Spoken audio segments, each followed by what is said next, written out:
محترم سامعین و ناظرین، السلام علیکم ورحمۃ اللہ وبرکاتہ۔ جماعت المسلمین کسگاؤں تعلقہ مہاڑ کی دعوت پر اس بستی میں کچھ دنوں پہلے جانے کا موقع ملا، ساتھ ہی جامع مسجد کسگاؤں کے مشاہدے کی شرفیت حاصل ہوئی۔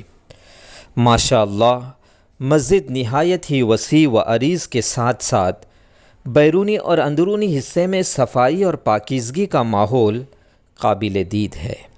اس طرح کے اعلیٰ اور بہتر امور کی انجام دہی دیگر لوگوں کے لیے سبق آموز لمحے کی طرح ہے۔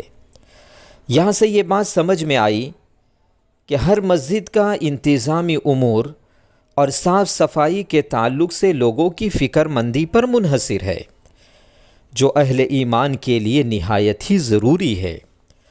حدیث پاک میں نبی کریم صلی اللہ علیہ وسلم نے ارشاد فرمایا، النظافۃ من الایمان، پاکیزگی ایمان کا حصہ ہے۔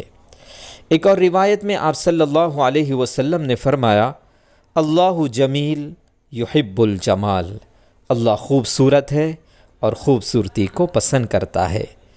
ان روایات سے بھی ہمیں یہ سبق ملتا ہے، دل کی پاکیزگی کے ساتھ ساتھ ظاہری پاکیزگی بھی بہت ضروری ہے، اور جو لوگ مسجدوں کی دیکھ ریکھ کرنے کو اپنی سعادت مندی سمجھتے ہیں، ان کے لیے جملہ منافع بخش ہے۔ اللہ کے نبی صلی اللہ علیہ وسلم نے فرمایا، جس کو مسجد میں آتے جاتے دیکھو، ان کے ایمان والا ہونے کی گواہی دو۔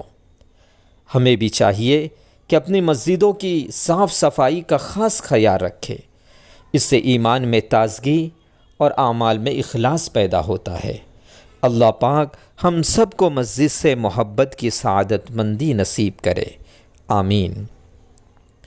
خاص کر خوش نصیب اور باسعادت ہے وہ لوگ جو مسجدوں کی دیکھ ریکھ میں اپنی توانائی صرف کرتے ہیں اور ہر آن اور ہر لمحہ اسی فکر میں رہتے ہیں کہ کس طرح اللہ کا گھر آباد رہے۔ اللہ پاک ایسے تمام لوگوں کو دنیا اور آخرت میں سرخروئی نصیب کرے اور زندگی کے ہر مشکل مراحل میں کامیابی اور کامرانی سے ہمکنار کرے، آمین۔